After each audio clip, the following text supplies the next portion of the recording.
domain integrity constant. Now what is domain?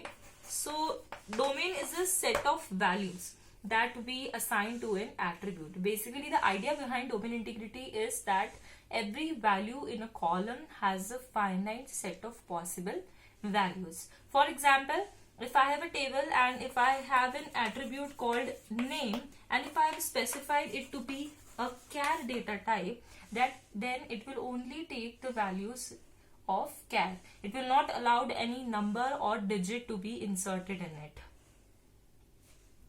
We assure that every value in a relation will be taken from the same domain, that it is for the validity of the data. Now what is the definition of a domain?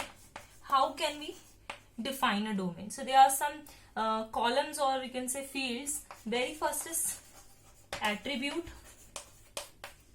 then domain name, then description, then data type and size. We'll take an example. For example, if I'm having an attribute called cities, so I'll give it a domain name called as cities, because it is going to have multiple values and a set of values. What we can say in description is that it will have all the possible cities. It can have all possible cities. In data type, we have to specify the data type. I have specified char, and in size I have given 20. So this is a definition of domain. City is an attribute, its domain name is cities. It will have all the possible cities. Data type is char and size 20. So this definition will be same set of domain for the particular attribute. Now the next one, entity integrity constant. What is entity? Entity can be any place, person, anything that we are going to record in our database. So this constant states that the primary key value should not be null. The primary key value should not be null in any case. Take an example. Here I am having an employee table. We have employee ID, employee name and salary, and employee ID is our primary key. So according to this rule, let's enter some data into it. Let's say 12 and Rakesh, say salary 10,000, then 13 Sham, and let's say salary to be 20,000, and there is one more say Sita and 500, and I have not mentioned a employee ID to it. So what we are saying is that this value of any primary key should not be null. This is not valid. Either its value should always be unique and not null, because we know that primary key is the only key which is used to specify the records in the table. So if you don't have the primary key value, you can not find or retrieve the data of Sita. This rule states that each foreign key value must match a primary key value in another relation. To understand this statement, let's take an example. So this constant is applicable or is applied on two tables. So we have two tables here. One is employee and another is department. Let's give some values to it. Let's say employee ID 12, name Rishi, and the department number 11, and say 13 and Rakesh, and let's say 18 is the department number. Now here department number 11 and say 15, location Jaipur or Pune. Now we can see here in this employee table, the employee ID is the primary key, and in this department table, the department number is the primary key, and department number here in employee ID or employee table is a foreign key. Now according to the rule that we have read earlier, is that each value of the foreign key, okay, I'll write FK as foreign key for better understanding, PK and PK. each value of the foreign key should match with the value of the primary key in the another relations. We have two relations, employee and department. So according to the constant we are studying, each value of foreign key should match with the value of primary key of the another table. But you can see here the value 11 here in department number in the employee table match with the value of department number in the department. So this is valid. But here you can see the 18th number department, which is in this table, is not matched with the value present in this.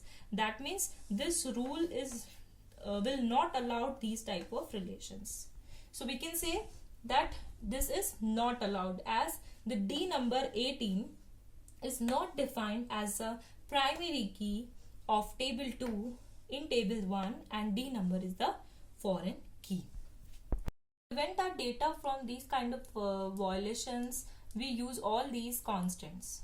Now moving on to another topic called assertion. What is an assertion? These are used to specify some integrity constants which cannot be specified by using the constants like primary key, unique key constant, null constant. So when we want to define our constants, so we use assertions. So assertion is just a SQL statement that ensures that a certain condition will always exist in the table. Okay, we assumed it by default that it is present in the database and it will always be true. So now let's go through the syntax of assertion. How to declare assertion? So create assertion, then assertion name, you have to specify, check, and then condition. So this is the query and this is a statement how to write assertion. One more thing, assertion statement is given separately from the create table syntax or any other syntax. We have to specify it separately.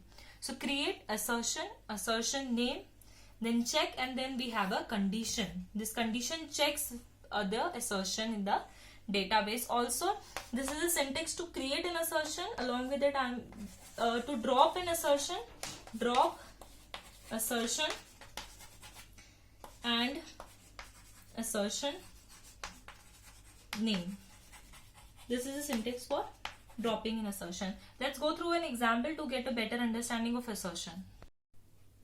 So here is an example.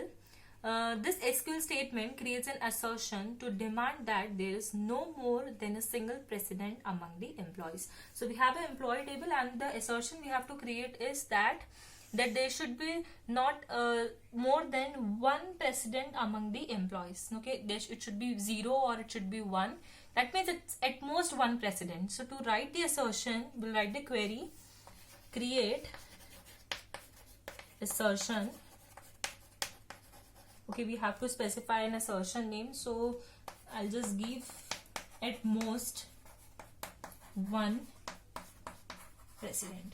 Okay, you can give your assertion name so that it will define your demand. So at most one precedent. Then we have check, and then we write the conditions. To tell you, we have to write the condition. So condition is, now here we are, our condition query will be there. Select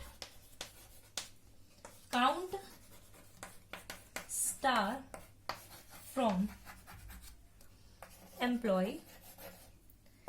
Okay, E.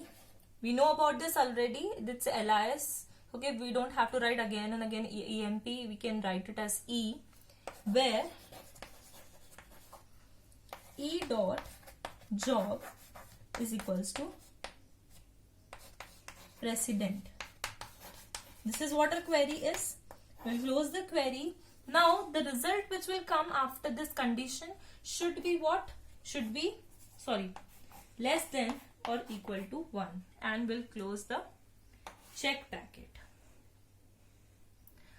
Now let's just understand this. We have created an assertion called as at most one precedent, and we are checking this condition in the database. So select count star. We are familiar with the count star. It will calculate, it will count all the values of the result from table employee where e dot job. Okay, what we are finding here is that the precedent should not be greater than 1. So whatever result comes from this query should be checked with less than equals to 1, which is our check condition, and this gives us the result. Whenever you create an assertion, it will check in the database that whether the assertion is valid or not, and also after creating your assertion, it will only be checked when any insertion or updation is done in the database. Thank you.